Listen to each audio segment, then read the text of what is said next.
Ini kami sudah melihat ada tersangka yang menggunakan baju orange begitu, Reza dan juga saudara, tapi kami masih belum bisa memastikan siapa kira-kira tersangka yang ada di balik rompi orange itu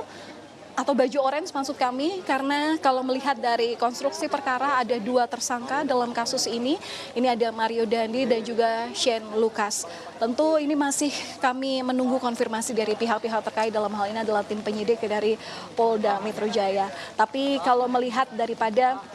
penjelasan Kapolres Metro Jakarta Selatan, Kombes Adi Eri pada rilis 22 Februari lalu, ini menjelaskan terkait dengan konstruksi perkara di mana penganiayaan terhadap David Ozora ini bisa terjadi. Saat itu kalau boleh kita mengulas kembali begitu, Reza dan juga saudara, penganiayaan terhadap David Ozora ini berawal dari AG yang mengadu kepada Mario Dandi Satrio, yang mana AG ini menyebut atau menjelaskan bahwa memang benar dirinya pernah mendapatkan perilaku yang kurang mengenakan saat itu dari korban David Ozora yang sebelumnya juga merupakan mantan kekasih dari AG. Nah, namun beberapa hari sebelum kejadian penganiayaan ini di sini diketahui bahwa tersangka Mario Dandi ini sempat mencoba mengonfirmasi hal ini kepada David, meskipun saat itu David tidak menjawab dan tidak bisa bertemu oleh ajakan dari Mario Dandi sendiri. Kemudian Mario Dandi ini diduga meminta AG kembali menghubungi David Ozora. Saat itu AG juga berkelit bahwa ia ingin mengembalikan kartu pelajar milik David sehingga diharapkan untuk bisa bertemu kala itu. Nah, kemudian saat itu David menyampaikan bahwa David ini sedang berada di rumah temannya yang merupakan tempat kejadian perkara saat ini, yang nantinya akan menjadi lokasi dilakukannya rekonstruksi, yang berada di Kompleks Grand Permata di Ulu Jami di RT 8 RW 2 Pesanggerahan Jakarta Selatan. Kemudian setelah diberitahu tempat lokasi David Ozora saat itu yang berada di tempat kejadian perkara, kemudian Mario Dandi datang ke rumah teman dari David Ozora ini, yang datang kemudian bersama AG dan juga teman yang berinisial S, dalam hal ini adalah Shane Lucas, dengan menggunakan mobil Jeep Rubicon berwarna hitam.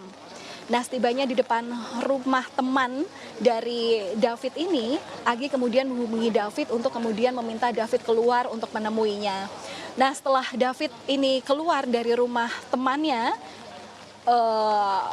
David pun ini juga langsung bertemu pada AG. Nah, di momen ini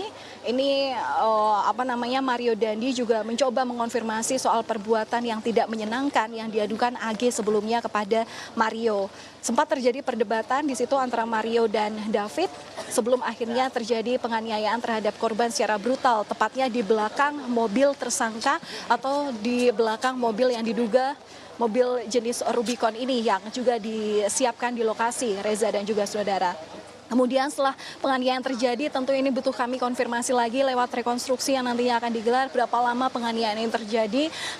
Pokoknya setelah itu ayah dari teman David ini kemudian ibu